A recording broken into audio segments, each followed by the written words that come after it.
We rushed your husband to the emergency room after a traffic accident. Suddenly receiving a call from the police, I dropped the coffee cup I was holding. It couldn't be true. Because my husband died 2 years ago when he fell into the sea. There were even witnesses. Someone must be impersonating my husband. To find out who and why someone would do such a thing, I headed to the hospital. When I visited the emergency room, I saw the pale profile of a man lying on a bed. No way, this can't be happening. I almost cried out in shock and covered my mouth with my hand. Oh, honey. It was unmistakably my husband. I am Annabelle, a 32-year-old company employee. I am raising my 4-year-old daughter alone. My husband, Tony, was supposed to have died 2 years ago. I was told that he fell into the sea and lost his life while working overseas. When I first received the news, I hope it's a case of mistaken identity. I wished, but according to the police, there were witnesses, so I had to believe it. According to those who saw it, my husband jumped in to save someone who had fallen into the sea, and then he disappeared.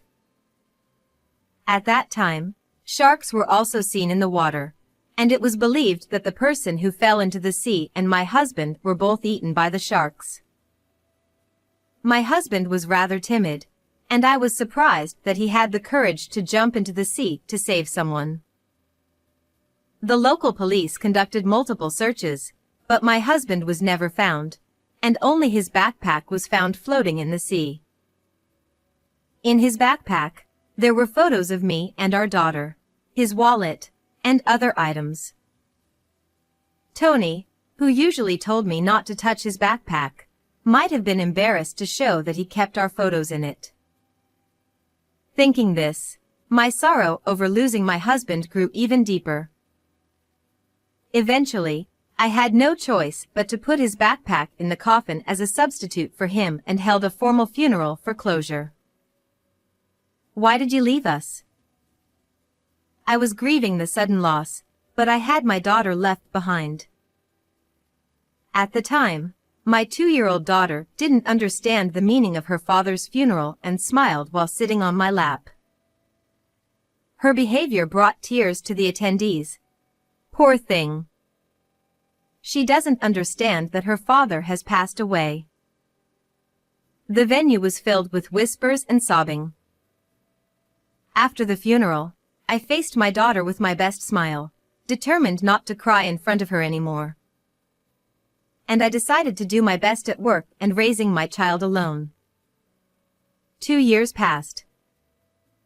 I got used to living without my husband, rushing every morning to get dressed and eat, and it became a routine to greet the smiling photo of my husband with, "Daddy, we're off." I took my daughter to daycare and headed to my office. My parents often told me to come back home, but I wanted to keep the promise I made to my husband before he went overseas. I'll raise our daughter well, even on my own. Since my husband's body was never found, he was legally considered missing, so I couldn't receive survivor's pension, making it financially difficult on my own. But I worked hard for my daughter's sake. Despite being only 4, my daughter helped me with folding laundry and putting away dishes, showing her consideration for me. Living with my kind and honest daughter was poor but very happy. Then one day, I received a sudden call from the police. We rushed your husband to the emergency room after a traffic accident. Huh? My husband died 2 years ago. What? The shock was so great that I dropped and broke the coffee cup I was holding. What is going on? Confused, I thought someone must be impersonating my husband. To find out who and why someone would do such a thing, I visited the hospital's emergency room, where I saw the pale profile of a man lying on a bed. No way, this can't be happening. I almost cried out in shock and covered my mouth with my hand. Oh, honey. It was unmistakably my husband. How can Tony, who was supposed to be dead, be here in America, alive? Even though I wanted to ask, he lay there unconscious. According to the police, my husband was riding a bicycle when he was hit from behind by a car. A nurse handed me his backpack as I stood there in shock. The backpack was very similar to the one I had placed in his coffin at the funeral.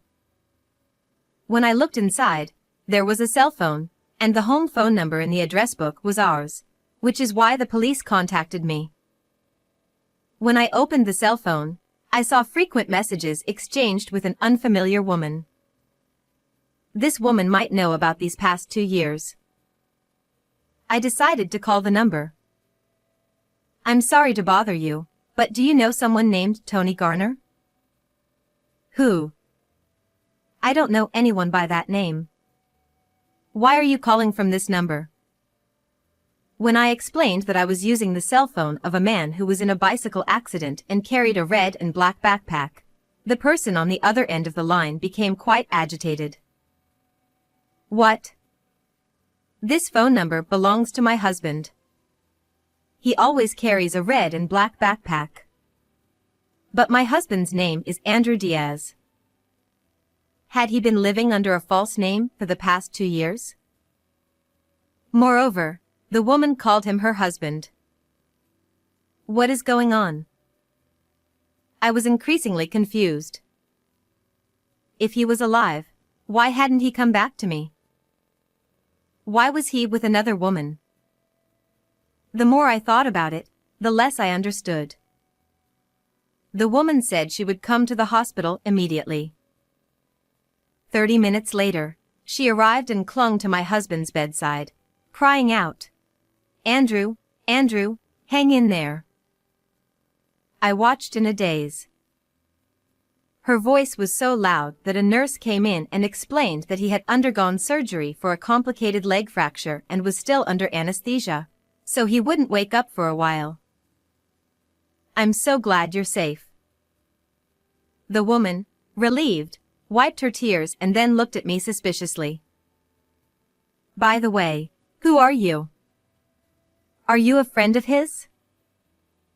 I took a deep breath and looked back at her. "Sorry, but that man is my husband."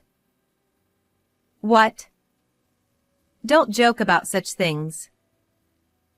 "I wish it were a joke." She stood up and approached me aggressively. "We have a child together. How can you say such terrible things when he's unconscious? Get out." She grabbed my shoulders and tried to push me out of the room. From her earnest expression, I felt she knew nothing either. I'm shocked too. So please, calm down and listen to me.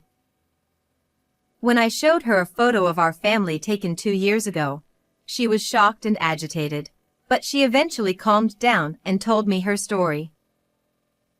Her name was Bella. A very beautiful, fair-skinned 24-year-old woman. Apparently, she met my husband on a ship during a heartbroken trip overseas after a college breakup. She was comforted by him and became attracted to him, and he confessed that he fell in love with her at first sight. But he never mentioned being married. Bella continued, looking very confused. My husband told her that no matter how much he worked, all his earnings were taken by his parents, so he fled overseas. To avoid being found by his parents, he moved into Bella's apartment when they returned to America. He said once he paid off the debts his parents saddled him with, he would marry me officially. So, we didn't register our marriage, but we intended to eventually. She had been completely deceived by Tony. Thinking back, I remembered my husband's deceitful and irresponsible side.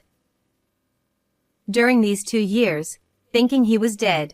Only the good memories came back to me due to my sense of loss. But my husband was originally irresponsible, and he had cheated and lied to me before we got married.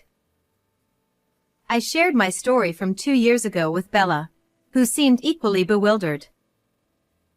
What on earth was he thinking? We looked at each other. I suddenly remembered and took out the notebook I had seen in his backpack. When I opened it, there was something unbelievable written inside. In the meeting room rather than my husband's hospital room, the nurse came to inform us. Your husband has woken up. When we returned to the hospital room, my husband was groaning in pain from his leg. Honey, I'm so glad you're okay. You were in a traffic accident. Ah, Bella. You came. I remember now. I was on my bike, and suddenly I was airborne. Upon waking up to see his young wife nearby, my husband seemed relieved. Bella, quite the actress, played the role of the caring wife well. Have you been by my side the whole time? Of course. It's for my dear husband. Thank you. I'm glad you're here. The husband who had abandoned me and our daughter for 2 years was flirting with a younger woman right in front of me.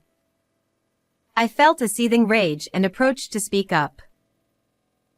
Oh, I've been here too. My husband widened his eyes in shock, looking as if he'd seen a ghost.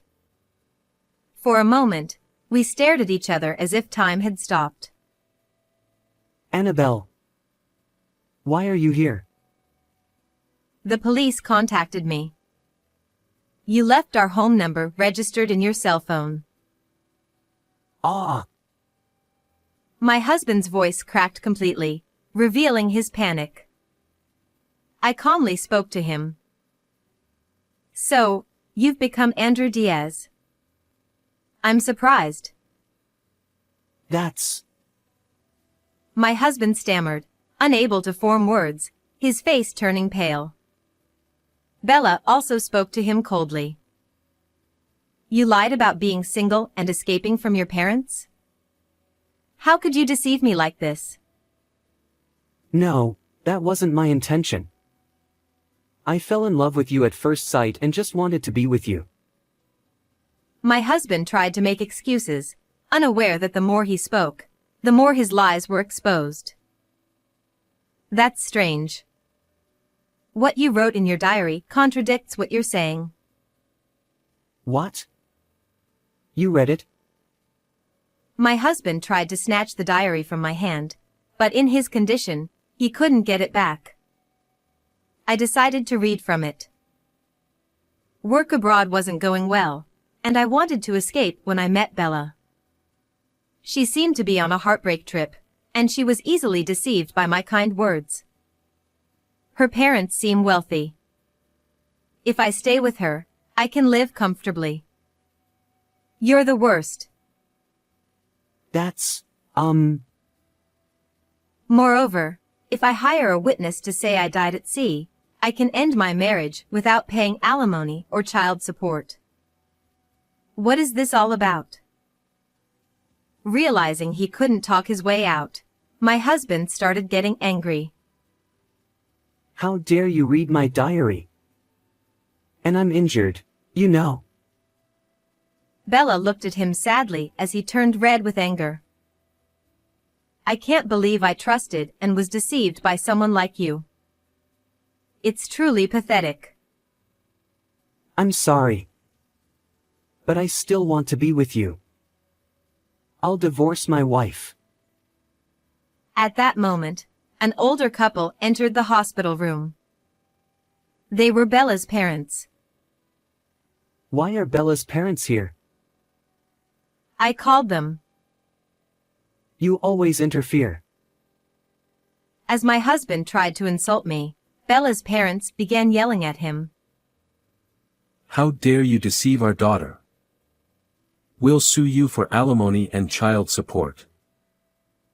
they declared and started to leave the room with Bella. Bella, wait. Please. I never want to see your face again. Despite my husband's pitiful cries, Bella and her parents left, slamming the door behind them. After a moment of silence, my husband turned to me with a pleading look. I'm sorry. But I couldn't help it. I met my destined one. Please understand. Oh, I see. Given the circumstances, it can't be helped. Thinking he had convinced me, my husband brightened up and took my hand. I knew you'd understand. You're my wife after all. I'll come back to you. I'm sorry for the past 2 years. Yes, I was lonely. He seemed to think he had smoothly persuaded me. He stroked my hand and smirked. At that moment, Don't be ridiculous. Do you know what Annabelle has been through? I will never forgive you. Ha! Your parents too. And my parents? Why are they all here? in the sudden development of both sets of parents gathering in the hospital room, my husband was left gaping and wide-eyed. Everyone was furious, and it looked like they were about to pounce on him, bedridden as he was. Annabelle, I'm sorry. Let's start over. Just get them out of here. My husband, teary-eyed, pleaded for help, but I held back my urge to punch him and coldly told him, "The moment you abandoned me and our daughter, our ties were severed. Starting over is out of the question." Please don't say that. I'm injured and can't move. I need someone to help me. You brought this on yourself. We will proceed with the divorce. I will also claim alimony and child support. In reality, I had held a symbolic funeral for him 2 years ago, but we had kept our marriage on paper until the 7-year mark for a missing person declaration. Now, I could properly divorce him and cut all ties. No way. Also, I informed the police. The hired witness who claimed you died at sea will be caught too. You should prepare yourself. I feel sick. Call a doctor, not the police. Feigning weakness, he began to look pitiful. He had a habit of lying to escape when things didn't go his way. Take responsibility for your own mess. My father-in-law shouted at my husband. Even as he continued to look up at me with pleading eyes, I responded with a smile. Thank you for being alive. So, please make sure to pay the alimony and child support. Realizing there was no one left to save him, he covered himself with the blanket and started crying. After that, I officially divorced my husband. His parents paid $30,000 in alimony and $100,000 in child support up front. Bella also reported being deceived to the police. His parents also paid her for his alimony and child support. My husband was arrested and went to jail. When he gets out, he'll have to work hard to repay his parents, watched by strict relatives to prevent escape. It will take him a long time to repay his debts. I moved back to my parents' house and started living happily with my daughter. Now, every morning my daughter says, "Grandpa, Grandma, I'm off to school," and heads to daycare. To protect my daughter's smiling face as she grows, I will continue to do my best. How did you find this story? Please subscribe to my channel. See you in the next video.